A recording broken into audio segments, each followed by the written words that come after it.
الحمد لله رب العالمين والصلاة والسلام على أشرف الأنبياء والمرسلين أما بعد فأعوذ بالله من الشيطان الرجيم من همزه ونفخه ونفسه بسم الله الرحمن الرحيم رب اشرح لي صدري ويسر لي أمري واحلل عقدة من لساني يفقه قولي اللهم انفعنا بما علمتنا وعلمنا ما ينفعنا وزدنا علما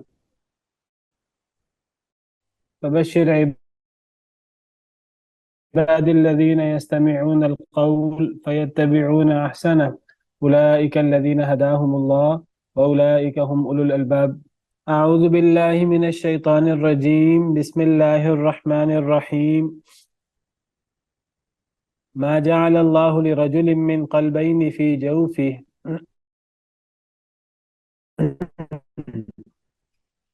وما جعل أزواجكم وما جعل أدعياءكم أبناءكم ذلكم قولكم بأفواهكم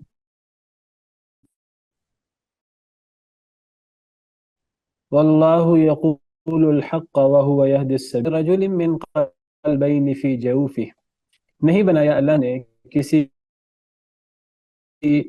مرد کے لیے من قلبینی دو دل فی جوفہ اس کے پیٹ میں وما جعل ازواجکم اللائی اور نہیں بنایا یعنی اللہ نے ازواجکم تمہارے جوڑوں کو یعنی تمہاری بیویوں کو اللائی وہ سب عورتیں تظاہرون تم زہار کرتے ہو منہن جن سے امہاتکم تمہاری مائیں وما جعل ادعیاءکم ابناءکم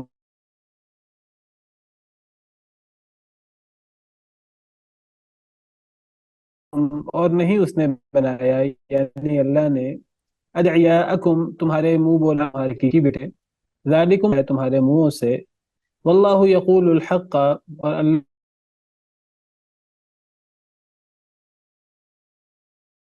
هو یہدی السبیل اور وہ ہدایت دیتے ہیں سیدھے رستے کی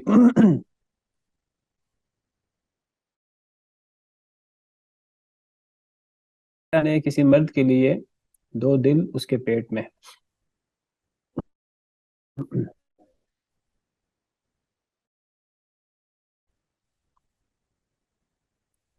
کہا جاتا ہے کہ ایک شخص تھا مکہ مکرمہ میں تو وہ کہا کرتا تھا کہ محمد کا تو ایک دل ہے جس سے وہ غور و فکر کرتا ہے غور کرتا ہے میرے دو دل ہیں میں عقل مندی میں ڈبل فہم و فراست کا مالک ہوں میرے دو دل ہیں بعض مفسرین کی رائے ہے کہ منافقین میں سے ایک شخص تھا جو کہا کرتا تھا کہ میرے دو دل ہیں میرا ایک دل مسلمانوں کے ساتھ دھڑکتا ہے اور میرا ایک دل کافروں کے ساتھ دھڑکتا ہے میرے ایک دل میں مسلمانوں کی محبت ہے اور ایک دل میں کافروں کے ساتھ تعلق ہے یہ چونکہ مدنی صورت ہے سورہ احزاب تو مفسرین کہتے ہیں کہ پھر یہ آیت کریمہ نازل ہوئی کہ اللہ نے کسی شخص کے دل میں دو دل نہیں کسی شخص کے پیٹ میں کسی شخص کے سینے میں دو دل نہیں بنائے ایک ہی دل ہوتا ہے دو دل تو نہیں ہوتے بعض مفسرین کی رائے یہ ہے کہ اصل میں اس سے آگے جو دو بڑے معاملات درپیش تھے جاہلیت والے مسلمانوں کو بھی ان کی وجہ سے پریشانی کا سامنا تھا تو چونکہ اللہ نے آگے اسی آیت میں ان دو بڑے مسئلوں کا ذکر کیا ہے تو اس کی تمہید کے طور پر اللہ نے یہ بات فرمائی ہے کہ اللہ نے کسی شخص کے پیٹ میں دو دل نہیں بنائے دل پیٹ میں ہوتا ہے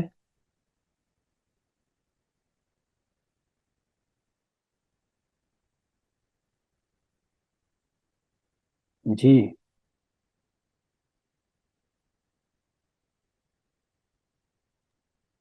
نہیں سینے میں ہوتا ہے تو یہاں لفظ جوف ہے جوف کا مطلب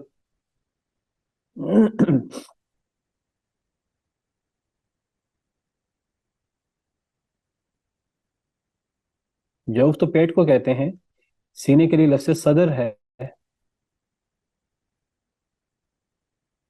کیا خیال ہے؟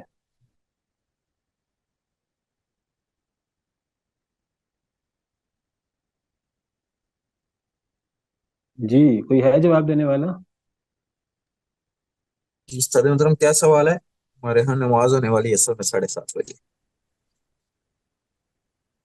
میرا سوال یہ ہے کہ دل تو سینے میں ہوتا ہے کہ پیٹ میں ہوتا ہے؟ یہاں اللہ نے پیٹ کا ذکر کیا ہے، اللہ نے کسی آدمی کے پیٹ میں دو دل نہیں بنائے، تو دل پیٹ میں ہوتا ہے کہ سینے میں ہوتا ہے؟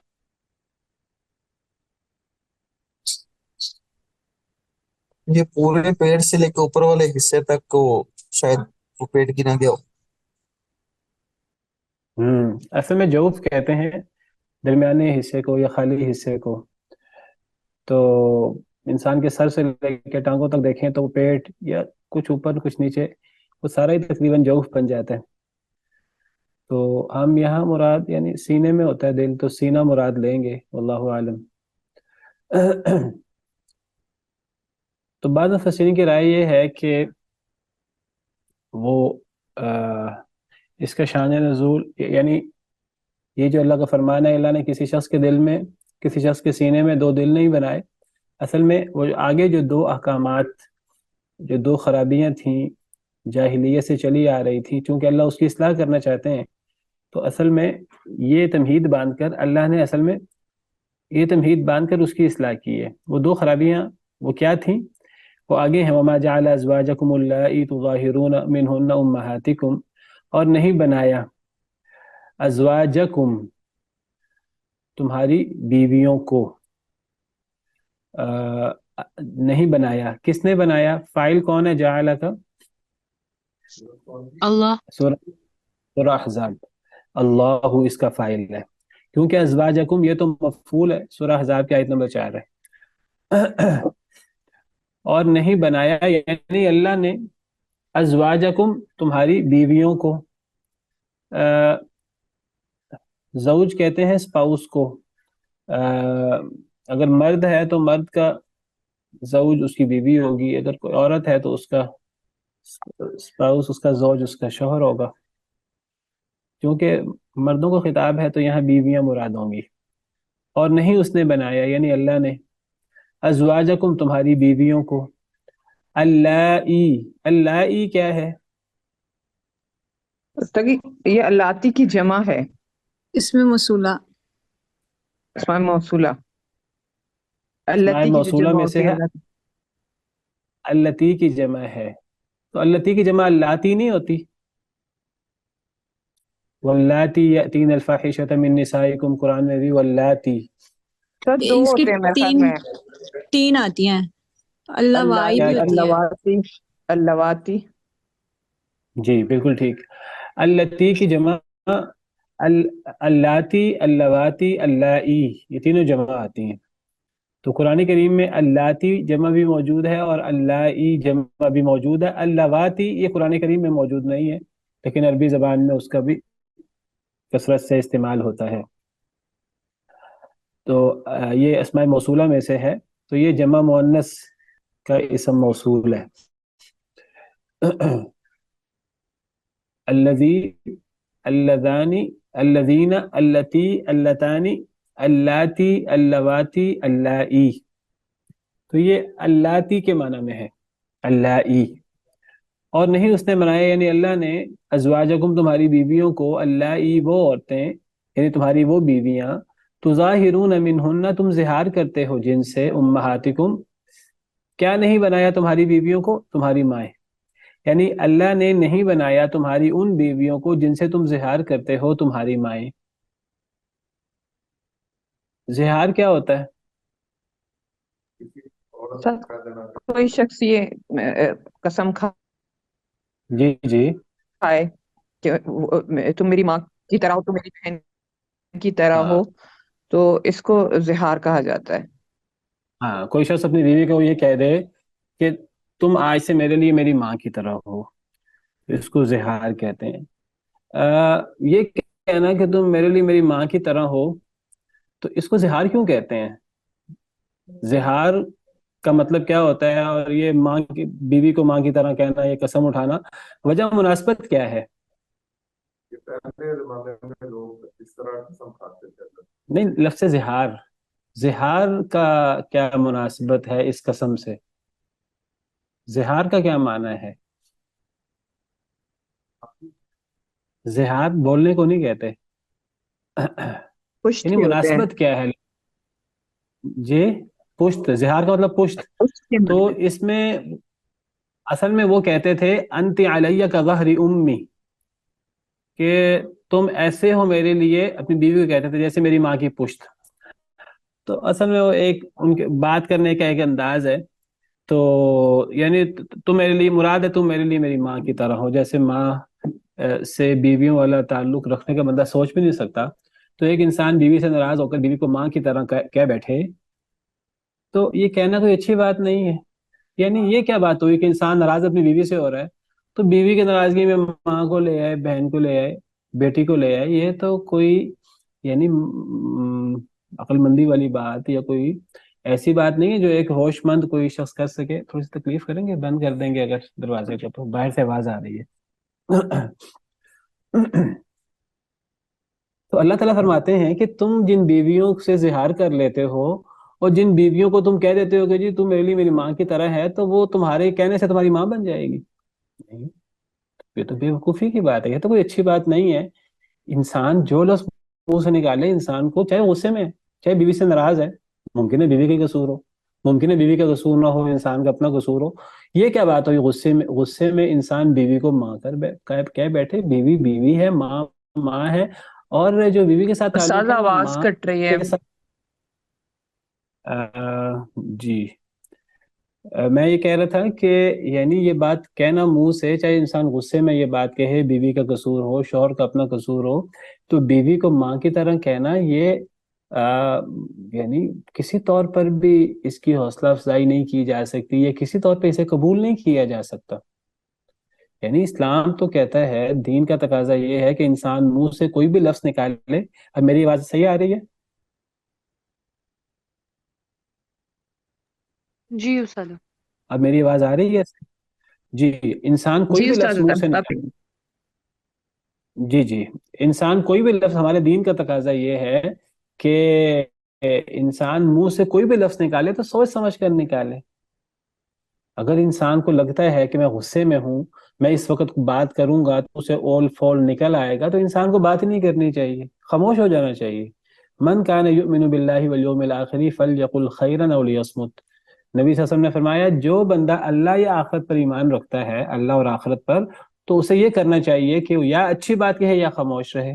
بری بات منہ سے نکالنا، یہ ایک مسلمان کو اس سے بچنا ہے. مرد ہو اسے بھی، عورت ہو اسے بھی، اور مرد کو بطور خاص.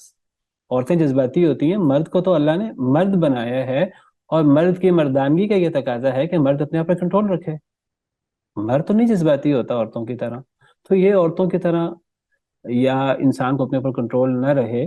اللہ نے یہ معاملات اس لیے عورتوں کے ہاتھ میں دیے نہیں، مردوں کے ہاتھ میں دیے ہیں. اگر مرد ان معاملات میں بھی وہ نہ کنٹرول رکھے تو پھر مرد کی مردانگی کہاں گئی؟ پھر وہ مرد تو نہ ہوا.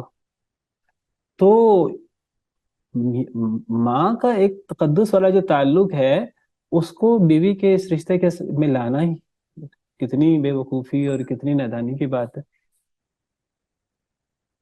تو اللہ تعالیٰ فرماتے ہیں، اصل میں جاہلیت میں جب وہ کسی بیوی کو اس طرح کہہ دیتے تھے، وہ اس کو طلاق سمجھتے تھے.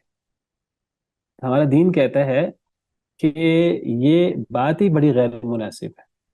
تم بیوی کو ماں کی طرح، تم میرے لیے میری ماں کی پشت کی طرح ہے، انت علیہ کظہر امی، اس لیے اس کو زہار کہتے تھے. لفظ زہر وہ استعمال کرتے تھے.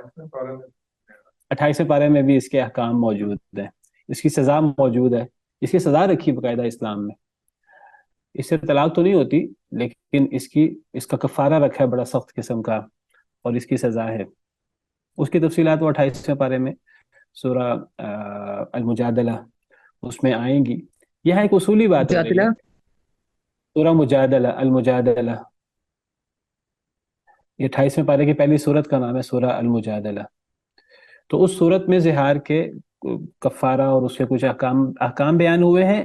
سورہ احزاب میں صرف اس کا ایک اصولی حکم بیان کرنا مقصود ہے کہ یہ کسی شخص کے لائق نہیں ہے کہ وہ میاں بیوی کے معاملات میں ناراضگی میں ماں کو لے آئے. عرب لوگ اس طرح لے آتے تھے اور وہ ان کے ہاں طلاق ہوتا تھا، تو اسلام میں یہ چیز قابل قبول نہیں ہے۔ جی وقاص صاحب۔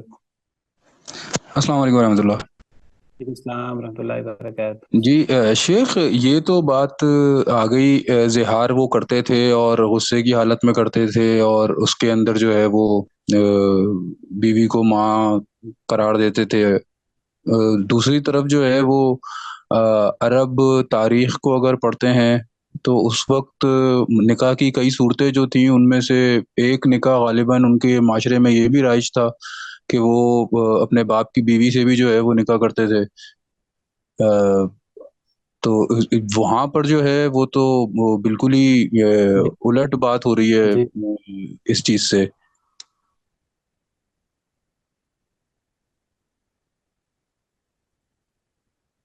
دیکھیے، وہ جو ہے نا، وہ الٹ بات اس لیے نہیں ہے کہ وہ اپنی باپ کی بیوی کو بھی وہ کہ وہ وراثت کی طرح لیتے تھے اور وہ اس سے نکاح کر لیتے تھے، یا وہ اصل میں یعنی ستیلی ماں مراد ہے وہاں۔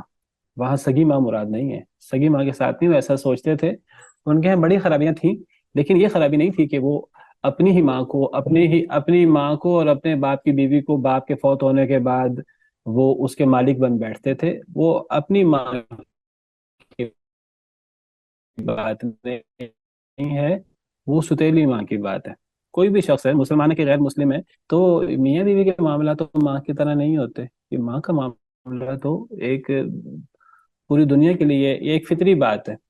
تو عرب لوگ بھی یعنی جس ماں نے جنا تھا تو وہ اس ماں کا احترام اور عزت کرتے تھے، اور وہ اس کے نہیں مالک بنتے تھے۔ وہ جو یا ایھا الذین آمنوا لا یحل لکم ان ترثوا النساء کرہا جو آیت ہے سورہ نساء میں، تو اس سے مراد اپنی ماں نہیں ہے، اس سے مراد وہ یعنی ستیلی ماں مراد ہے۔ واضح ہے وقاص صاحب؟ واللہ اعلم۔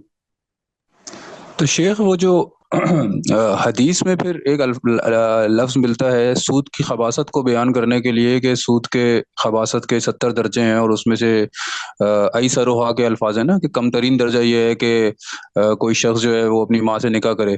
تو وہاں پہ بھی بنیادی طور پہ پھر مفہوم اس کا وہی ہے کہ اسی جو سوتیلی ماں کے ساتھ جو وہاں پہ ایک معاملہ کیا جاتا تھا، اسی کی طرف یعنی اس کو بھی کراہت سے دیکھا جاتا تھا، یا وہاں پہ کچھ اور بات ہے؟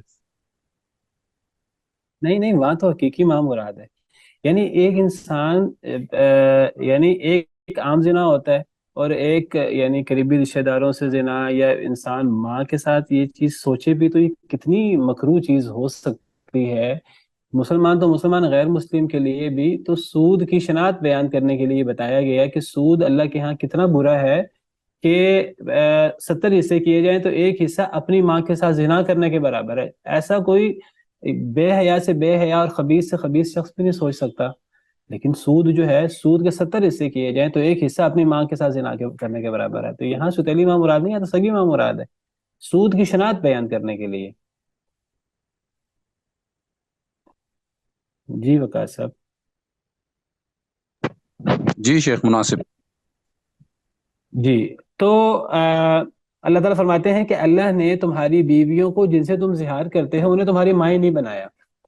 اچھا، آگے کیا ہے؟ وَمَا جَعَلَ أَدْعِيَاءَكُمْ أَبْنَاءَكُمْ، اور نہیں اس نے بنایا، کس نے؟ یعنی اللہ نے، یعنی وَمَا جَعَلَ اللَّهُ أَدْعِيَاءَكُمْ، أَدْعِيَاءَكُمْ یعنی منہ بولے بیٹے، جن کو تم دعویٰ کرتے ہو کہ تمہارے بیٹے ہیں، جن کو تم بیٹے کے طور پہ پکار لیتے ہو، نہیں بنایا اللہ نے ادعیاءکم، تمہارے جن کو ہم متبنہ بیٹے کہہ لیتے ہیں، یا لے پالک بیٹے کہہ لیتے ہیں، منہ بولے بیٹے کہہ دیتے ہیں۔ اور نہیں اس نے بنایا یعنی اللہ نے ادعیاءکم، تمہارے منہ بولے بیٹوں کو، ابناءکم، تمہارے حقیقی بیٹے، تمہارے منہ بولے بیٹوں کو اللہ نے تمہارے حقیقی بیٹے نہیں بنایا۔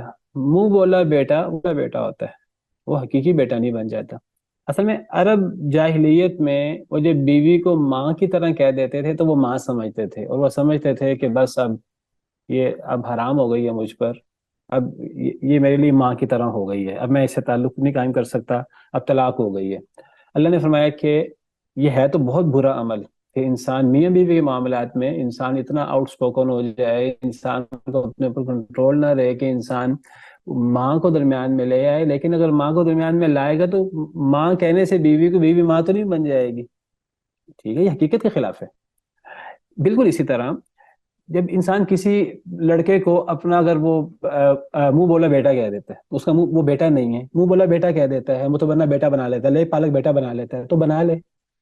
وہ لے پالک بنانے سے، متبنہ بنانے سے حقیقی بیٹا نہیں بن جائے گا.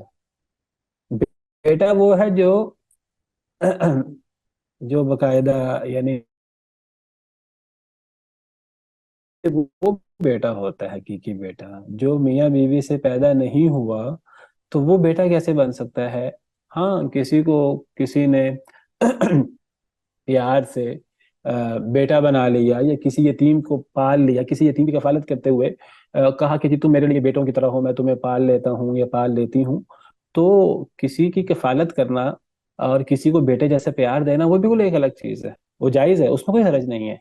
یہاں جس بات کی ممانعت بیان ہو رہی ہے کہ وہ ان کو حقیقی بیٹا سمجھنا، وہ حقیقی بیٹا نہیں بن جاتا. یعنی وہ جو پردے کے احکامات ہیں وہ پردہ رہے گا. یعنی اگر کوئی عورت کسی غیر کو، کسی بچے کو یتیم خانے سے لے کر اگر وہ منہ بولا بیٹا بنا لیتی ہے، لے پالک بیٹا بنا لیتی ہے، تو وہ ٹھیک ہے، اس کے ساتھ اچھا سلوک کرتی رہے، وہ بیٹوں کی طرح اس کے ساتھ حسن سلوک کرے، اس کا بہت بڑا ثواب ہے اللہ کے ہاں. لیکن وہ حقیقی بیٹا نہیں ہے. بیٹیوں سے پردہ کرے گا، وہ اپنی اس عورت سے بھی پردہ کرے گا. اسی طرح اگر کوئی میاں بیوی کسی لڑکی کو لے کر پال لیتے ہیں، کسی یتیم لڑکی کو یا اپنی کسی رشتہ دار خاتون کو، اگر تو وہ اس کا کوئی ایسا تعلق، مثلا کوئی میاں بیوی یعنی شوہر کی بھتیجی کو لے کر پال لیتے ہیں، تو وہ اس کی بیٹی نہیں بنے گی، وہ اس کی بھتیجی رہے گی. بھتیجی کے طور پر اسے پردہ نہ ہو تو ایک الگ بات ہے، وہ چچا ہے یا تایا ہے، وہ اس کو پردہ نہ ہو، بیٹی نہیں بن جائے گی، وہ رہے گی بھتیجی ہی. ہاں، آپ کسی بھتیجی کو اپنا آپ منہ بولا بیٹا کہہ لیں، کوئی فرق نہیں پڑتا. منہ بولی بیٹی کہہ لیں، کوئی فرق نہیں پڑتا. آپ کسی غیر کو منہ بولا بیٹا بنا لیں، منہ بولی بیٹی بنا لیں، کوئی فرق نہیں پڑتا. کفالت کے لیے، حسن سلوک کرنے کے لیے، لیکن اسے حقیقی بیٹا، حقیقی بیٹے کے احکامات شرعی نہیں لگتے. یعنی پردہ بھی ہوگا، نکاح کی حرمت نہیں پیدا ہوگی، اور وراثت بھی نہیں ہوگی. یہ سارے جو احکامات ہیں وہ اسلام کے اپنی جگہ برقرار رہیں گے. کسی منہ بولے بیٹے کو بیٹا کہنے سے حقیقی بیٹا نہیں بن جاتا. اور اس کی ممانعت بھی نہیں ہے. اس کی ممانعت کب ہے؟ جب کوئی بندہ اس کو حقیقی بیٹا سمجھنا شروع کر دے، اس کی ممانعت ہے. ورنہ بعض لوگ سمجھتے نہیں، کسی کو منہ بولا بنایا بھی نہیں جا سکتا. بنایا جا سکتا ہے، یعنی حسن سلوک کرنے کے لیے، یتیم کی کفالت کرنے کی نیت سے بالکل بنایا جا سکتا ہے. لیکن حقیقی بیٹے کے احکامات لاگو نہیں ہوں گے، پردہ وغیرہ اور وراثت وغیرہ. جی ابھی آگے آ رہا ہے نا وہ مسئلہ، بھی ذکر کرتا ہوں، ولدیت کی بات ابھی ذکر کرتا ہوں. جی وقاص صاحب.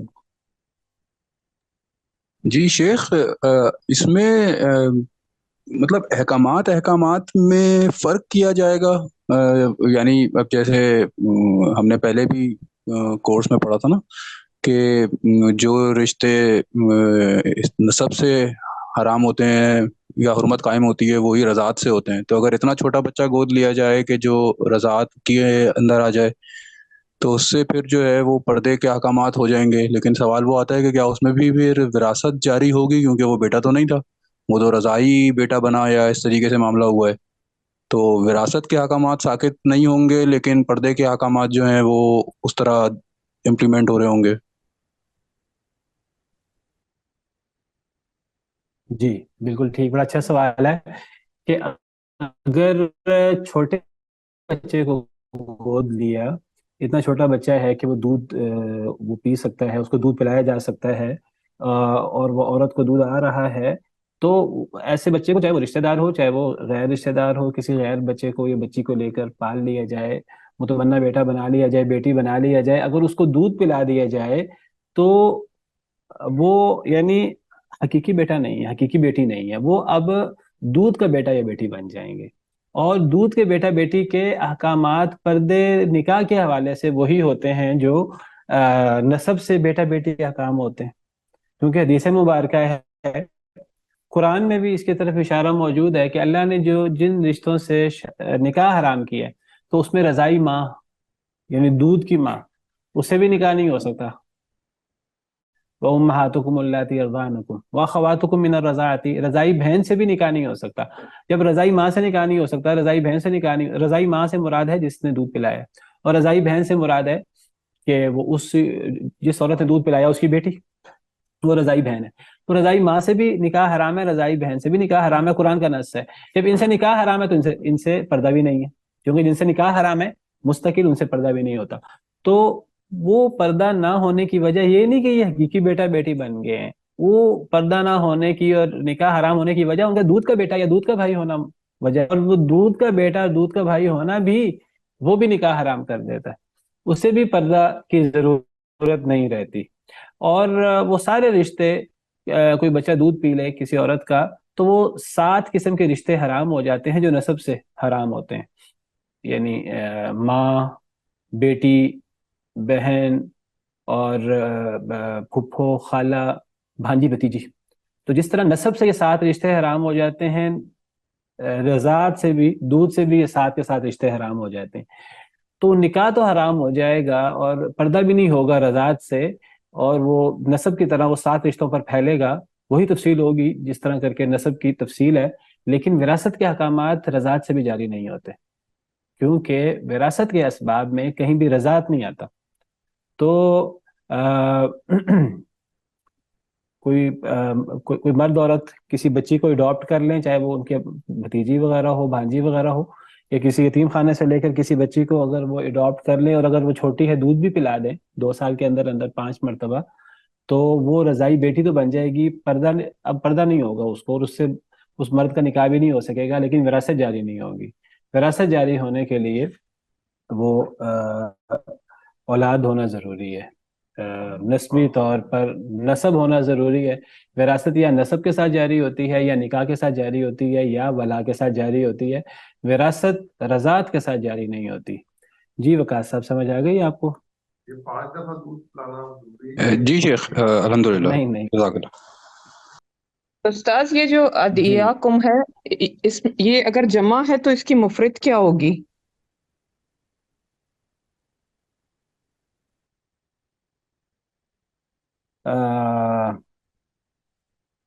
ادعیاءکم کی مفرد کیا ہوگی؟ دعی میرا خیال ہے. اصل میں جس کو پکارا جائے، جس کو یعنی پکارا جائے کہ وہ میرا بیٹا ہے، اس کی مفرد کیا ہوگی؟ بڑا اچھا سوال ہے آپ کا. ہاں جی، میں بتاؤں گا انشاءاللہ دیکھ کر نا. تو یہ جمع ہے اس کی، تو اس کی مفرد ایسی ہوگی جس کو یعنی پکار کر بیٹا کہا جائے، دعی شاید، لیکن میں آپ کو کنفرم کر کے بتا دوں گا انشاءاللہ گروپ میں. ٹھیک ہے، تو جی استاذ. ادعیاکم کا لفظی مطلب جس کو بطور بیٹا پکارا جائے کہ وہ میرا بیٹا ہے، تو وہ تمہارا وہ پکارا ہوا بیٹا ہی ہے، وہ حقیقی بیٹا نہیں ہے. اور دیکھیں آگے بھی، ذالکم قولکم بافواہکم، یہ تمہاری بات تمہاری منہ ہے. تو منہ کی بات ہی ہوتی ہے، اس سے اللہ کے اصول تبدیل نہیں ہوتے. ٹھیک ہے، کسی کو منہ سے بیٹا کہنے سے وہ آپ کا حقیقی بیٹا تو نہیں بن جائے گا. کسی کو منہ سے بیوی کو ماں کہنے سے ماں تو نہیں بن جائے گی. اگر منہ سے کہنے سے بن جاتی ہے تو پھر غیر عورت کو آپ منہ سے کہہ دیں کہ بیوی تو بیوی بن جائے گی. نہیں، اس کے ہر چیز سے کچھ اصول و ضوابط ہوتے ہیں. تو منہ سے کہنے سے وہ بیوی ماں کیسے بن گئی، منہ سے کہنے سے ایک بیٹا نہیں ہے تو بیٹا کیسے بن گئے؟ تو یہ منہ کی بات ہے. منہ کی بات سے شرعی احکامات لاگو نہیں ہوتے. ہاں وہ اس طرح لاگو ہوں گے جس طرح اللہ نے بتایا ہے. واللہ یقول الحق، اللہ حق فرماتے ہیں، وہو یہدی السبیل، اور وہ ہدایت دیتے سیدھے راستے کی. اللہ تعالیٰ کہتے ہیں سیدھے سیدھے چلو، جو اللہ کے اصول و ضوابط ہیں سیدھے سیدھے ان کے مطابق. جو بیٹا ہے وہ بیٹا ہے، جو منہ بولا بیٹا ہے وہ منہ بولا بیٹا ہے، جو دودھ کا بیٹا ہے وہ دودھ کا بیٹا ہے. ہر ایک کے اپنے اپنے احکامات ہیں. ہمارے کسی کو بیٹا کہنے سے وہ حقیقی بیٹا بن نہیں جائے گا. اچھا، بعض لوگ کہتے ہیں کہ جی کسی کو، اب اس آیت سے پتہ لگتا ہے کسی کو منہ بولا بیٹا بنانا بھی نہیں چاہیے. میں نے وضاحت کر دی کہ منہ بولا بیٹا بنانا بالکل جائز ہے، کوئی ممانعت نہیں ہے، بلکہ یہ ایک اچھی چیز ہے. آپ کسی کی کفالت کریں، یتیم کی کفالت کرنا ایسے ہے جیسے قیامت کے دن نبی صلی اللہ علیہ وسلم کے ساتھ اس طرح ہونا جس طرح صحیح حدیث مبارکہ میں آتا ہے، اس میں کوئی ممانعت نہیں ہے۔ مسئلہ کیا ہے؟ مسئلہ یہ اس کو حقیقی بیٹا کے احکامات دینا، وراثت کے احکامات اور وہ پردے وغیرہ کے مسائل، وہ بہت اہم ہے اسلام کی نظر میں۔ نہیں جی، ہم نے تو بیٹا بنایا ہوا ہے، اب ہمیں پردے کی ضرورت نہیں ہے، دین کے احکامات ہیں تو ہوتے رہیں۔ یہ اللہ پہ شدید ناراض ہوتے ہیں اس سے۔ جب اللہ نے غیر مرد، وہ غیر ہے، اگر کسی لڑکے کو 7-8 سال کے بچے کو پال لیا لے کر، تو وہ اب جو ہے وہ نہیں بن سکتا، حقیقی بیٹا نہیں بن سکتا۔ پردے کے احکامات ہوں گے، بیٹیوں سے بھی پردہ ہوگا، ماں سے بھی پردہ ہوگا، وہ جو منہ بولی ماں ہے اس سے بھی پردہ ہوگا۔ اسی طرح کوئی لڑکی لے کے پالی ہے، اس کے ساتھ سارے مسائل پیدا ہوں گے، اس کے محرم کے مسائل پیدا ہوں گے۔ تو یہ ان چیزوں کو مد نظر رکھنا ہوگا، کیونکہ جاہلیت میں منہ بولا بیٹا حقیقی بیٹے کی طرح ہوتا تھا۔ تو اللہ تعالیٰ نے اس عقیدے کی اصلاح کر دی، اور نبی کریم صلی اللہ علیہ وسلم کے ایک آزاد کردہ غلام تھے حضرت زید بن حارثہ، آپ کے وہ غلام تھے پہلے، تو آپ نے ان کو آزاد کر دیا تھا، بلکہ آزاد کر کے ایک تو آپ نے احسان کیا کہ آپ نے آزاد کر دیا، نمبر 2 آپ نے آزاد کر کے منہ بولا بیٹا بھی بنا لیا، کفالت بھی کر لی، بیٹا بنا لیا۔ اب وہ پرانے دستور کے مطابق، اسلام سے پہلے کا جو دستور تھا، لوگ حضرت زید کو زید بن حارثہ کی بجائے زید بن محمد کہنا شروع ہو گئے۔ تو جب یہ آیت نازل ہوئی تو پھر مسلمانوں نے دوبارہ ان کو زید بن حارثہ کہنا شروع کر دیا، بلکہ یہ اتنا سخت رواج تھا اور اس کو توڑنا اتنا مشکل کام تھا کہ اللہ نے اس کے لیے پھر ایک اور کام کیا۔ اللہ کے اپنے فیصلے ہوتے ہیں، اللہ کی اپنی حکمت ہوتی ہے۔ حضرت زید کی جو بیوی تھی حضرت زینب بنت جہش، پہلے اللہ کی اپنی حکمتیں ہیں، اللہ نے یعنی اللہ کا حکم یہ تھا کہ حضرت زید کی شادی حضرت زینب حضرت زینب اب اونچے خاندان کی تھی، نبی صلی اللہ علیہ وسلم کی کزن تھی، آپ کے رشتہ دار سے تھی، تو نبی صلی اللہ علیہ وسلم کا خاندان بہت اونچا تھا۔ اور حضرت زید بن حارثہ وہ غلام تھے، اور نبی صلی اللہ علیہ وسلم نے ان پر احسان کیا، انہیں آزاد کر دیا۔ اب عربوں کے ہاں اسلام سے پہلے کوئی شخص اگر غلام تھا، اگر وہ آزاد بھی ہو جاتا تو اس کا سٹیٹس آزاد لوگوں جیسا نہیں ہوتا تھا، وہ ہمیشہ اس کا سٹیٹس کم رہتا تھا، جی یہ غلام رہا ہے کبھی کسی دور میں، ابھی اگر آزاد بھی ہو گیا ہے، کسی نے احسان کیا نا، اسے آزاد کیا، اب اس کا سٹیٹس آزاد لوگوں جیسا نہیں ہے۔ لیکن اسلام نے یہ بتانے کے لیے کہ اسلام میں ذات پات کا کوئی ایسا فرق نہیں ہے، نبی صلی اللہ علیہ وسلم کی رشتہ دار خاتون کی شادی اللہ رسول کے حکم سے حضرت زید سے ہو گئی، حضرت زینب کی شادی نبی صلی اللہ علیہ وسلم نے حضرت زید سے کروا دی۔ حضرت زینب کو تھوڑا بہت اعتراض بھی تھا، لیکن قرآن کی آیتیں اتر آئیں، وَمَا كَانَ لِمُؤْمِنٍ وَلَا مُؤْمِنَةٍ إِذَا قَضَى اللَّهُ وَرَسُولُهُ أَمْرًا أَن يَكُونَ لَهُمُ الْخِيَرَةُ مِنْ أَمْرِهِمْ، کسی مومن مرد یا کسی عورت کے لیے یہ جائز نہیں ہے کہ اگر اللہ اور اللہ کا رسول کوئی فیصلہ کر دے پھر ان کے پاس کوئی اختیار باقی رہے۔ تو ان کو نکاح کرنا پڑا اور وہ نکاح ہو گیا۔ اسلام نے ذات پات کے سسٹم کے مسئلے کو ختم کر دیا بالکل۔ اتنا اونچا خاندان، لیکن ان کی شادی حضرت زید بن حارثہ سے ہو رہی ہے۔ حضرت بلال غلام تھے، ان کو آزاد کیا گیا اور جو تکلیفیں ان پر آئیں، لیکن حضرت بلال کا اتنا بلند مقام تھا، حالانکہ وہ یعنی آزاد کردہ غلام تھے، اسلام میں پھر ان کو اتنا بلند مقام ملا کہ حضرت عمر کون آپ سب جانتے ہیں، حضرت عمر کہتے تھے حضرت ابو بکر کے بارے میں کہ ابو بکر سیدنا اعتق سیدنا، کہ ابو بکر ہمارے سردار ہیں، نیکی میں ہم سے آگے ہیں اور نیکی تقوی میں، تو کہتے تھے کہ وہ ہمارے سردار ہیں اور انہوں نے ہمارے سردار کو آزاد کیا۔ کون مراد تھے؟ حضرت بلال۔ حضرت عمر کہتے تھے کہ حضرت ابو بکر بھی میرے سردار ہیں اور حضرت بلال بھی میرے سردار ہیں، حضرت عمر کہتے ہیں۔ یہ اسلام نے مقام دیا ہے، اسلام میں یہ نہیں کہ کون کس خاندان سے ہے، کون غلام تھا، کس کو آزاد کیا گیا، اسلام میں نیکی اور تقوی۔ ان اکرمکم عند اللہ اتقاکم، تم میں سے اللہ کے نزدیک سب سے زیادہ عزت والا وہ جو سب سے زیادہ متقی ہے۔ تو ایک تو حضرت زینب کی شادی کروئی حضرت زید سے، اچھا وہ حضرت زینب کی شادی چل نہیں سکی، جو بھی وجوہات ہوئیں وہ شادی چل نہیں سکی، بڑی کوشش کی دونوں نے، نہیں چل سکی۔ نبی صلی اللہ علیہ وسلم کے پاس کئی دفعہ یہ مسئلہ پیش آیا، آپ سمجھاتے رہے حضرت زید بن حارثہ کو، حضرت زینب کو کہ آپ برداشت کرو، آپ چلو، ایک دوسرے کو برداشت کرنا چاہیے، لیکن اللہ کا کرنا ایسا ہوا کہ نہیں چل سکتا، طلاق ہو گئی، حضرت زید نے طلاق دے دی۔ اب اللہ کی طرف سے حکم آیا کہ اے نبی صلی اللہ علیہ وسلم آپ حضرت زینب سے شادی کر لیں۔ صرف حکم نہیں آیا اللہ نے آسمانوں پر آپ کا نکاح کر دیا حضرت زینب سے، اور نبی کریم صلی اللہ علیہ وسلم سیدھا حضرت زینب کے گھر داخل ہو گئے اور کہا کہ اللہ نے میرا تم سے نکاح آسمانوں پر کر دیا ہے۔ اور اللہ نے کیوں یہ نکاح کروایا؟ اللہ کی حکمت اللہ جانتے ہیں کہ وہ عربوں کے ہاں جو رواج تھا کہ منہ بولا بیٹا حقیقی بیٹے کی طرح ہوتا ہے، تو حقیقی بیٹے کی بیوی، بہو، سگی بیٹے کی بیوی، اس سے نکاح کرنا، بیٹا فوت بھی ہو جائے بہو ہمیشہ کے لیے حرام ہوتی ہے۔ حضرت زید نے طلاق دے دی، طلاق دینے کے بعد بھی اگر کسی آدمی کا حقیقی بیٹا کسی عورت سے شادی کر کے اسے طلاق دے دے، وہ عورت اپنے سسر پر دائمی حرام ہوتی ہے، چاہے بیٹا طلاق بھی دے دے۔ اللہ نے یہاں شادی کیوں کروائی نبی صلی اللہ علیہ وسلم کی حضرت زینب بنت جہش سے، آسمانوں پر شادی کروائی، یہ بتانے کے لیے کہ حقیقی بیٹا، منہ بولا بیٹا حقیقی بیٹا نہیں ہوتا۔ یہ اتنا ان کے ہاں، یہ آپ سمجھے طے شدہ رول تھا عربوں کے ہاں، اور اس کو توڑنا اتنا مشکل کام تھا کہ اللہ تعالیٰ نے اس کے لیے یہ پوری گراؤنڈ اور یہ پورا اللہ کی حکمت بالغہ یہ ہوئی کہ اس طریقے سے اللہ تعالیٰ بتائیں لوگوں کو، ایک مثال بنائے پورے معاشرے کے سامنے، مسلمانوں کے سامنے، کہ حقیقی بیٹے کی بیوی وہ دائمی حرام ہے۔ حضرت زید حقیقی بیٹے نہیں تھے، وہ منہ بولے بیٹے تھے۔ اور جب یہ آیتیں نازل ہوئی تو حضرت زید کو زید بن حارثہ کہا جانے لگا، اور حضرت زینب سے نبی صلی اللہ علیہ وسلم کی شادی ہو سکتی تھی، اور نبی صلی اللہ علیہ وسلم کی شادی اللہ نے کروا دی اور آسمانوں پر کروا دی۔ حضرت زینب بنت جہش بعد میں دیگر ازواج مطہرات پہ فخر کیا کرتی تھی، کہتی تھیں کہ تمہارا نکاح تو تمہارے خاندان والوں نے کروایا ہے نبی صلی اللہ علیہ وسلم سے، میرا نکاح تو اللہ نے آسمانوں پر نبی صلی اللہ علیہ وسلم سے کروا دیا ہے۔ بہرحال رضی اللہ عنہ وارضاہ، یہ ان کا ایک مقام ہے، ان کی ایک فضیلت ہے جو اللہ نے انہیں دی۔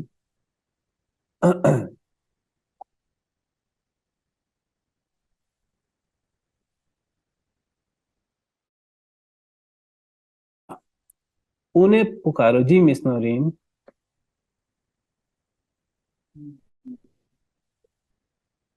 جی استاذ، میرا سوال یہ تھا کہ جیسے جی کرسچنز میں جو ہے نا کزنس کے ساتھ شادی منع ہے، اور ہندوؤں میں بھی جو ہے نا اس چیز سے منع کیا جاتا ہے، تو کیا مسلم معاشرے میں اس چیز کو کیونکہ اب بہت زیادہ، ایک تو یہ کہ بیماریوں کی وجہ سے بھی اب منع کرتے ہیں، لیکن کیا یہ نیت کر کے کہ ان کی مخالفت میں ایک آدھ شادی خاندان میں ایسی ہونی چاہیے، تو کہ پھر ایسا کر سکتے ہیں؟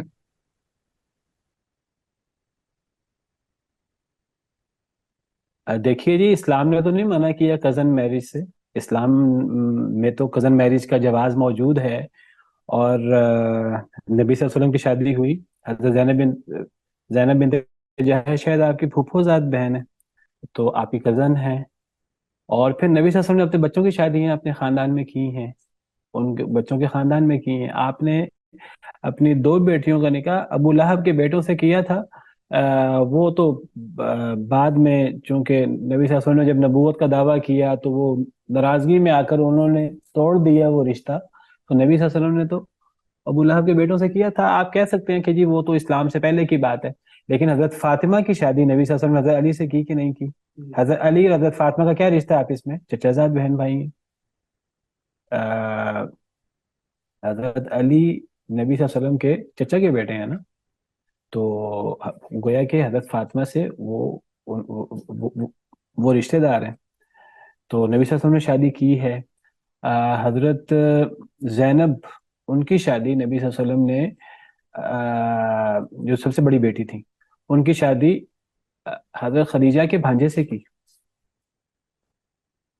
ابو العاص ان کا نام تھا، نبی صلی اللہ علیہ وسلم کے داماد تھے، اور آپ بڑا خوش تھے اپنے اس داماد سے، سب سے بڑی بیٹی کے جو شوہر تھے۔ شروع میں وہ مسلمان نہیں ہوئے تھے، بعد میں وہ مسلمان ہو گئے تھے، تو نبی صلی اللہ علیہ وسلم نے ان کی شادی بھی گویا کہ وہ حضرت زینب کے آپ سمجھیے کہ بھانجے تھے، اگر وہ حضرت خدیجہ کے تو وہ بھانجے یا بھتیجے تھے، تو گویا کہ وہ حضرت زینب کے پھپھو یا ماموزاد بھائی لگے، تو نبی صلی اللہ علیہ وسلم نے ان سے شادی کی۔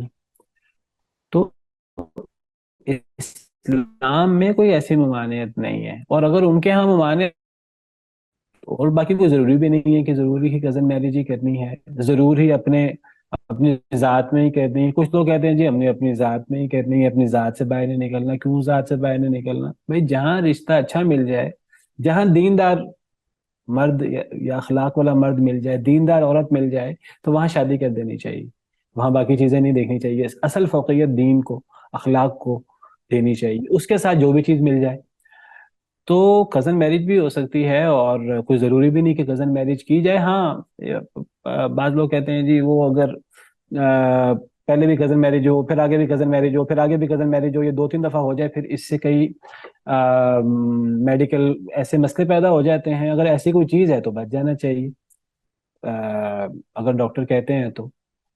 ویسے یہ کہا جائے کہ کزن میرج میں ہمیشہ ہی خرابی پیدا ہوتی ہے, اگر کوئی خرابی پیدا ہونی ہوتی, کوئی ایسا مسئلہ ہوتا, تو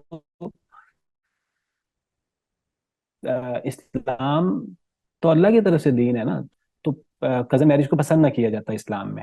اگر اس میں کوئی مسئلہ میڈیکلی کوئی مسئلہ ہوتا, کوئی اس میں بیماریاں وغیرہ آ جاتی سمپل کزن میرج میں.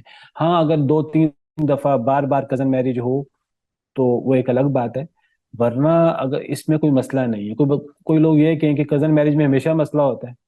میری خود کزن میرج ہوئی ہوئی ہے, میری خالہ کے گھر شادی ہوئی ہے, تو میں کہیں گیا, میرے مسئلہ تھا کسی بچے کا تھوڑا سا, تو وہ ہم سے, مجھے ڈاکٹر کہنے لگا کہ آپ کی شادی کہاں ہوئی ہے؟ میں نے کہا میری خالہ کی طرف ہوئی ہے.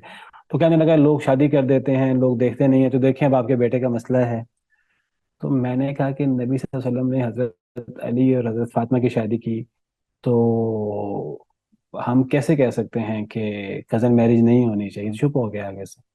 میں نے کہا اگر اس میں کوئی ممانعت ہوتی, اس میں کوئی مسئلہ ہوتا, چاہے میڈیکلی کوئی مسئلہ ہوتا, اسلام کبھی اس کو جائز نہ کرتا. جب نبی صلی اللہ علیہ وسلم کی خود کزن میرج ہوئی ہے, جب آپ نے خود کزن میرج کی ہے, آپ کے صحابہ کرام کی کزن میرج ہوئی ہے, اور آپ نے منع نہیں کیا. اسلام صرف ایسا دین نہیں ہے جو آخرت کے لیے ہے, وہ دنیا کے لیے بھی آیا ہے. اس سے پتہ لگتا ہے کزن میرج میں کوئی مسئلہ نہیں ہے. ہاں وہ اتنی زیادہ ہو جائے کہ کئی نسلوں سے کزن میرج چلی آ رہی ہو, اس کی وجہ سے مسائل پیدا ہو جائیں, وہ ایک الگ چیز ہے. واللہ عالم. جی وقاص صاحب. جی شیخ، یہ تو ایک حدیث میں یاد آ رہا تھا کہ وہ ملتی ہے نا جس میں 4 باتوں کا ذکر ہوا کہ کسی عورت سے نکاح 4 چیزوں کی وجہ سے کیا جاتا ہے، اور اس میں جی آخر میں جی یہی ہے کہ تم سیرت اور ایمان کو ترجیح دو اور کامیابی حاصل کر لو، جس میں وہ حسب نسب بھی ہے، دولت بھی ہے، جی جی اور کنبہ قبیلہ بھی ہے، اور وہ پھر آخر میں ایمان کا تذکرہ ہے۔ جی لیکن ایک اور حدیث بھی کا مفہوم غالباً ذہن میں آ رہا ہے، مجھے صحت کا اندازہ نہیں ہے اس کا، لیکن اس میں شاید ایسی بات بھی تھی کہ اگر سیرت اور کردار کے اعتبار سے یا ایمان کے اعتبار سے 2 رشتے ہوں اور دونوں طرف جو ہے وہ برابری ہو، تو اس میں جو رشتہ نسب کے اعتبار سے قریب ہے پھر اس کو فوقیت دی جائے گی، یعنی جو مطلب وہی کزن میرج والی پرسپیکٹیو اس میں۔ میرے علم میں ایسی کوئی حدیث نہیں ہے، لیکن اگر 2 رشتے ہیں، 2 رشتوں میں دینداری برابر کی ہے، لیکن ایک رشتے میں دینداری کے ساتھ حسب نسب مل جاتا ہے، یا مال مل جاتا ہے، یا خوبصورتی مل جاتی ہے، یا فیملی مل جاتی ہے، تو کوئی بندہ اس کو ترجیح دینا چاہے تو کوئی حرج کی بات نہیں ہے. یہی تو میں بات کر رہا ہوں. ایسی کوئی حدیث میرے علم میں نہیں ہے جو آپ جس کی طرف اشارہ کر رہے ہیں کہ ایسی کوئی حدیث ہے. واللہ عالم، میرے علم میں ایسی حدیث نہیں ہے. لیکن اگر 2 رشتے ہیں اور دونوں رشتوں میں دین برابر کا ہے، کیونکہ ہمیں دین دار کو ترجیح دینی ہے، یہ تو سب سے پہلا اصول ہے نا، فظفر بذات الدین تریبت یداک کا. اگر دین برابر مل جاتا ہے تو ایک رشتے میں دین ہے مال نہیں ہے، دوسرے رشتے میں دین کے ساتھ مال بھی مل رہا ہے، تو ہم اس کو ترجیح دے سکتے ہیں. ہاں اگر ایک رشتے میں کم دین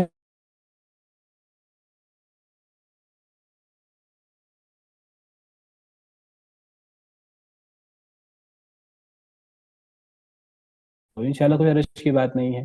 یہ بالکل ایسے ہے جیسے اگر ہم نے کسی کے ساتھ نیکی کرنی ہے، تو اگر آپ کسی غیر شخص سے نیکی کریں تو اس کی بھی بڑی اہمیت ہے. اگر آپ رشتہ دار سے نیکی کریں تو اس کے 2 فائدے ہوتے ہیں، 2 ثواب ہوتے ہیں. ایک صلہ رحمی کا ثواب اور ایک رشتہ دار سے رشتہ داری کا، اور ایک نیکی کرنے کا ثواب. اگر آپ نے صدقہ کرنا ہے تو ایک غیر شخص پر صدقہ کریں، اور اگر آپ اپنے بھائی اپنے کزن پر صدقہ کریں تو کزن پر صدقہ کرنے کا ڈبل اجر ملتا ہے. تو لیکن اگر آپ کہیں جی میں نے بس کزن کو ہی دینا ہے، چاہے مسلمان ہے چاہے غیر مسلم ہے، نہیں، آپ کو وہاں اسلام کو ترجیح دینی ہوگی. اسلام سب سے پہلے. اگر اسلام دونوں میں موجود ہے پھر آپ ساتھ دیکھ لیں رشتہ داری ہے کہ نہیں، پھر آپ باقی چیزیں ساتھ دیکھ لیں. تو فرمایا ادعوہم لآبائہم، جی میرے ہسبینڈ میرے رشتہ دار نہیں، مگر میرا ایک بیٹا آٹسٹک ہے. بالکل ایسا ہی ہے. تو میری یعنی کزن میرج ہے، میرا بھی ایک بیٹا آٹسٹک ہے. تو اسی پر ہی مجھے کسی ڈاکٹر نے کہا تھا کہ آپ نے کیوں شادی کی. تو میں نے کہا کہ کزن میرج میں تو ایسا مسئلہ نہیں ہونا چاہیے، کیونکہ نبی صلی اللہ علیہ وسلم نے بھی شادی کی ہے. اگر اس میں کوئی مسئلہ ہوتا تو ہمیں دین اس سے منع کر دیتا. تو اس کو ڈائریکٹ یہ کہہ دینا کہ جی یہ مسئلے صرف اس وجہ سے ہوتے ہیں کہ کزن میرج ہوتی ہے، میرا خیال ہے کہ یہ صحیح نہیں ہے. ہاں اگر یہ چیز بہت زیادہ ہو جائے، کئی نسلوں تک ہی کزن میرج ہوتی رہے اور اس طرح کے مسائل ہوں تو ایک الگ بات ہے، لیکن پہلی کزن میرج میں ہی یہ کہہ دینا تو اللہ عالم میں اس کو صحیح نہیں سمجھتا. ادعوہم لآبائہم هو اقسط عند اللہ، ان کو پکارو ان کے باپوں کے ساتھ، ان کے باپوں کے لیے یہ زیادہ انصاف والا ہے اللہ کے نزدیک. جو آپ سوال کر رہے تھے کہ اب تو اب ہم کیا کرتے ہیں، ہم ان کی نسبت اپنی طرف کر دیتے ہیں. اگر ہم کسی کو لے پالک بناتے ہیں، کسی کو منہ بولا بیٹا بناتے ہیں، وہ ہمارا بھتیجا ہے، ہمارا بھانجا ہے یا کوئی غیر ہے، ہم کیا کرتے ہیں کاغذوں میں اس کی ولدیت میں اپنا نام لکھوا دیتے ہیں. یہ جائز نہیں ہے. اللہ فرماتے ہیں ادعوہم لآبائہم، ان کو ان کے باپوں کے نام کے ساتھ پکارو. ہوا اقسط عند اللہ، وہ اللہ کے نزدیک زیادہ انصاف والا ہے. اسی وجہ سے حضرت زید بن حارثہ کو، جی تو میں ذکر یہ کر رہا تھا کہ بعض لوگ اپنی ذاتیں چینج کر لیتے ہیں، وہ ہم، اور یہ ذاتیں بھی ہم نے خود ہی بنا رکھی ہیں، اور ان ذاتوں میں بھی فلاں ذات افضل ہے اور فلاں ذات کمتر ہے، یہ بھی ہم نے خود ہی تقسیم کر رکھی ہے. اب کچھ لوگ جو اب یہ ذاتیں تو ہماری بنائی ہوئی ہیں، اور ان ذاتوں کی وجہ سے کسی کو افضل سمجھنا کسی کو کمتر سمجھنا جائز نہیں ہے. اسلام میں اللہ کے ہاں بلندی کا معیار تو تقوی ہے. ان اکرمکم عند اللہ اتقاکم. اللہ نے یہ ذاتیں یا یہ جو خاندان بنائے ہیں یہ اللہ نے صرف تعارف کے لیے بنائے. کوئی بندہ ان کو عربوں کو عجم پر فضیلت دینا شروع کر دے، کوئی سفید رنگ کے لوگوں کو سیاہ رنگ کے لوگوں پر، گندمی رنگ کے لوگوں پر فضیلت دینا شروع کر دے، یہ کسی طور پہ جائز نہیں ہے.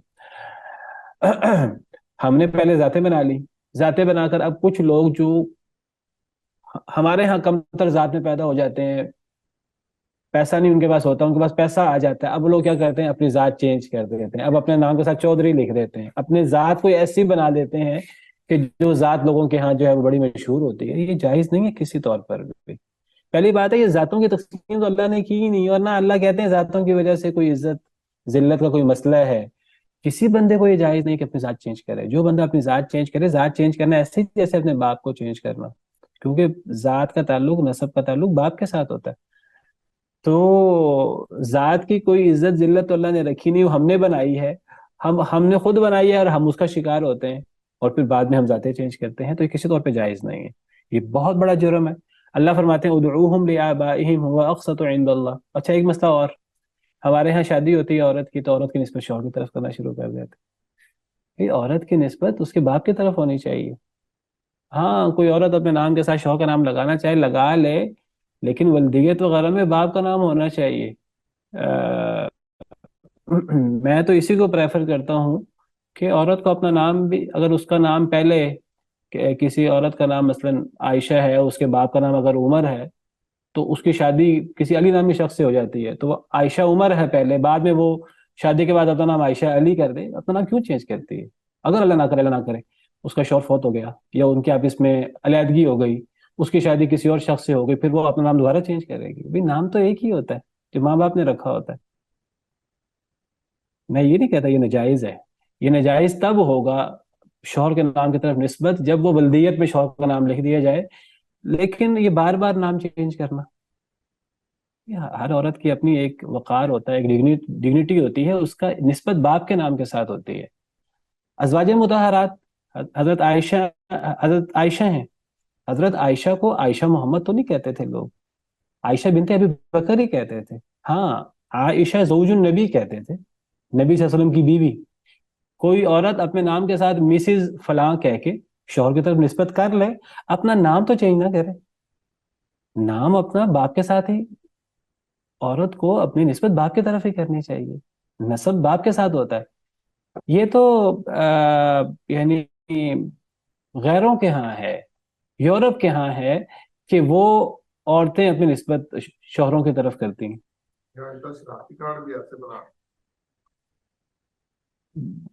بہرحال ولدیت میں باپ کا نام ہونا چاہیے, تو میں اس کو حرام تو نہیں کہتا, ولدیت میں باپ کا نام ہونا چاہیے. میں ویسے پسند اسی کو کرتا ہوں, پریفر اسی کو کرتا ہوں کہ عورت نام بھی چینج نہ کرے اپنا. اس کا پہلے بھی باپ کا نام تھا شادی سے پہلے, باپ شادی کے بعد بھی باپ کا نام اس کے ساتھ رہے.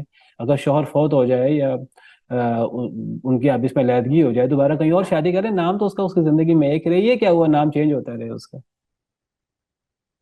ایک نام ہے جو باپ نے رکھا ہے, وہ نام اس کے ساتھ چلے, اس کی زندگی تک اس کے ساتھ چلے. ادعوہم لآبائہم هو اقسط عند اللہ, پکارو ان کو ان کے باپوں کی طرف, یہ زیادہ انصاف والا اللہ کے نزدیک. اور جو بلا وجہ اپنے باپ کا نام چینج کرے, وہ میں حدیث آپ کو سنا چکا ہوں, صحیح حدیث ہے.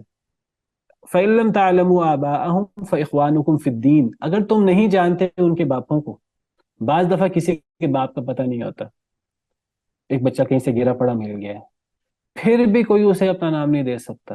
اسلام میں بات اتنی اہم ہے. اگر تم ان کے باپوں کو نہ جانو, فَإِخْوَانُكُمْ فِي الدِّينِ, پھر تمہارے وہ بھائی ہیں دین کے, وَمَوَالِيكُمْ, تمہارے دوست ہیں. ان کو اپنا بھائی کہو, اپنا دوست انہیں کہو, نسبت ان کی باپ کی طرف ہی ہوگی. بعض لوگ اگر اپنے باپ کے علاوہ کسی اور کی طرف نسبت کر لیں, اگر وہ اپنا باپ چینج کرنا چاہتے ہیں, لوگوں کو دھوکہ دینا چاہتے ہیں, اپنا خاندان چینج کرنا چاہتے ہیں, تو اتنا بڑا جرم ہے. جیسے میں حدیث کو آپ کو بیان کر چکا ہوں, وہ ایسے ہی ہے جیسے اس نے نبی صلی اللہ علیہ وسلم کے دین کے ساتھ کفر کیا, آپ کے دین کا انکار کیا, وہ ایسے ہے. لیکن اگر کسی شخص کا باپ مشہور ہے, ویسے لوگ کسی کی نسبت دادا کی طرف کر دیں, سب کو پتا ہے اس کا باپ کون ہے, دادا کی شہرت کی وجہ سے, یا کسی ایسی, یہ بندہ تو اس لیے اتنا ذہین ہے کہ اس کا دادا بڑا, یہ تو اس لیے اتنا بڑا عالم ہے کہ اس کا دادا بڑا عالم تھا, جس سے دھوکہ نہ ہو کسی کو, پھر جائز ہے. اب امام احمد بن حنبل ہے, آپ کو پتا ہے امام احمد بن حنبل ان کے والد کا نام نہیں ہے, حنبل ان کے دادا کا نام ہے. ان کے والد کا نام شاید عبداللہ تھا, احمد بن عبداللہ بن حنبل, لیکن وہ مشہور ہے احمد بن حنبل کے نام سے. امام ابن تیمیہ, تیمیہ کے بیٹے, تیمیہ ان کے والد کا نام تو نہیں ہے, یہ تو ان کی دادی کا نام ہے. جہاں باپ کا نام, ان کا اصل نام ہے احمد بن عبد الحلیم, امام ابن تیمیہ کا, ان کا اصل نام احمد تھا اور ان کے والد کا نام عبد الحلیم تھا. تو چونکہ ان کے والد مشہور ہیں اور کوئی ایسا دھوکہ دہی مقصود نہیں تھی, تو ویسے کسی کی نسبت کسی عورت کی طرف ہو جائے, کسی وجہ سے کسی مرد کے دادا کی طرف یا خاندان کے کسی شخص کی طرف نسبت ہو جائے, مقصود دھوکہ دہی نہ ہو. یہ چیز ممانعت تب ہے جب مقصود دھوکہ دہی ہو.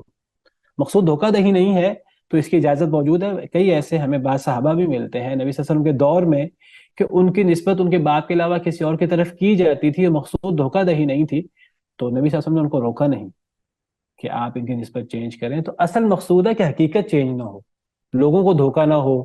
وہی جو ہمارے ہاں مسئلہ ہوتا ہے, لوگ اپنی ذات چینج کر لیں اور اپنا نسب چینج کر لیں, وہ چیز مقصود نہ ہو, وہ بہت بڑا گناہ ہے. جی وقاص صاحب. شیخ ایسے حالت میں جیسے آج کل یہ غزہ کے اندر معاملہ ہے کہ جہاں پہ کثیر تعداد میں شہادتیں ہو رہی ہیں, اور ایسے میں جو چھوٹے بچے ہیں, مطلب ان کی ولدیت معلوم کرنا تقریباً ناممکن ہو گیا ہے, تو ان کو جب کوئی گود لے گا تو وہ پھر کیا اس میں کرے گا, مطلب اس کے لیے کوئی وہ ہوگا معاملہ کہ وہ اپنی ولدیت دے گا, یا کس طرح اس کو ہینڈل کیا جائے گا؟ ہمارے ہاں جو فارم بنے نا, وہ فارم اسلامی نقطہ نظر سے بننے چاہیے. ہمارے ہاں ہر اس قسم کے فارم میں ایک خانہ ہونا چاہیے جس میں گارڈین وغیرہ ٹائپ کوئی نام ہو. ایک نام باپ کا ہونا چاہیے, ایک نام گارڈین کا ہونا چاہیے. اگر کوئی باپ تو باپ کے نام میں باپ کا نام آئے گا، وہاں کسی اور کا نام نہیں آ سکتا. ہاں گارڈین وغیرہ یا سرپرست وغیرہ اردو میں اس قسم کا کوئی وہاں لفظ ہونا چاہیے. اس لفظ میں کوئی بندہ بھی اپنا نام لکھوا سکتا ہے. وہ جو منہ بولا باپ ہے وہ لکھوا دے اپنا نام، لیکن باپ کی جگہ پر اس کا نام نہ ہو. باپ کی جگہ اگر باپ کا پتہ ہے تو باپ کی جگہ پر باپ کا نام ہوگا. اگر باپ کا نام نہیں پتا تو باپ کی جگہ خالی ہوگی.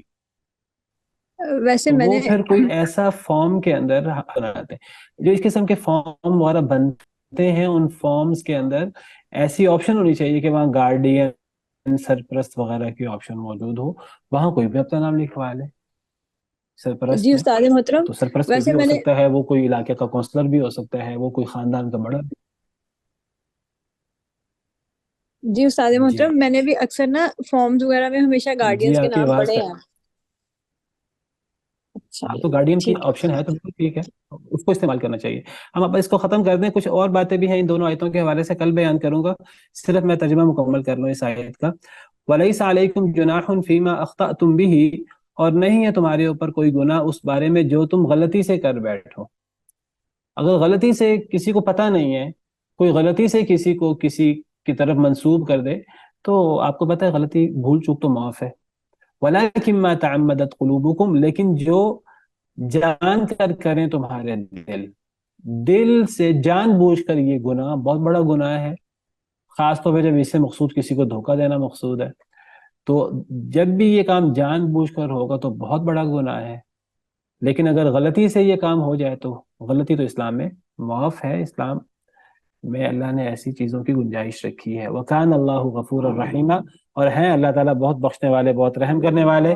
اس کو اسی پر ختم کرتے ہیں. کل انشاءاللہ کچھ باتیں ہیں میں بیان کروں گا اسی کے حوالے سے. سبحان ربک رب العزت عما یصفون وسلام علی المرسلین والحمد للہ رب العالمین.